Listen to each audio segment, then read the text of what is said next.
Good morning, Kings. Today's video will be a summary of the fifth stanza of Psalm 119, verses 33 through 34. This is to help people catch up and give them an idea on how this stanza flows together.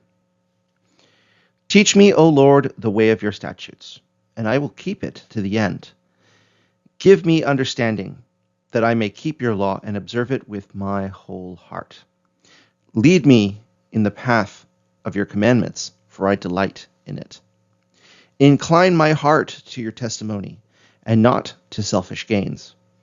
Turn my eyes from looking at worthless things, and give me life in your ways.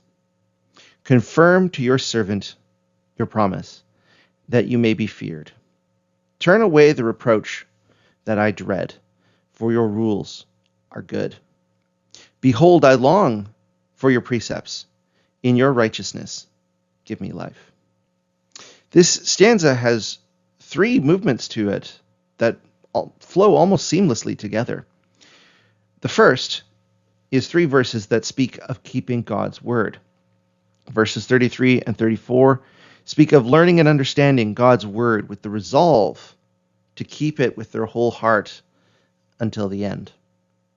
Verse 35 speaks of following God's lead because his path is delightful.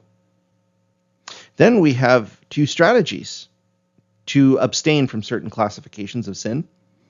Verses 36 and 37 speak of taking to heart God's testimonies as a way to guard against temptation and the allure of visibly appealing yet worthless things.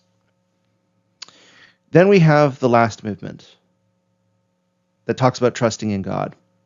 Verses 38 and 39, the psalmist is asking for God's covenantal promises to be confirmed, which is what we get with Jesus' work on the cross. And that work removes the judgment that the psalmist dreads. And verse 40, the psalmist is still seeking after God's laws and life, but not on his own basis. No, he asks it on the basis of God's righteousness. If I had to summarize this stanza in one verse, it would be 1 John 2:1. I'm writing these things to you that you may not sin. But if anyone does sin, we have an advocate with the Father, Jesus Christ the righteous. For your reflection questions for today. How seriously am I taking the call to avoid sin? Am I letting God's word shape my choices? And when I do sin, do I run to Jesus, my advocate? Well, that's it for this stanza. May you keep God's word with your whole heart, and may God give you life through his righteousness. Have a great day, Kings.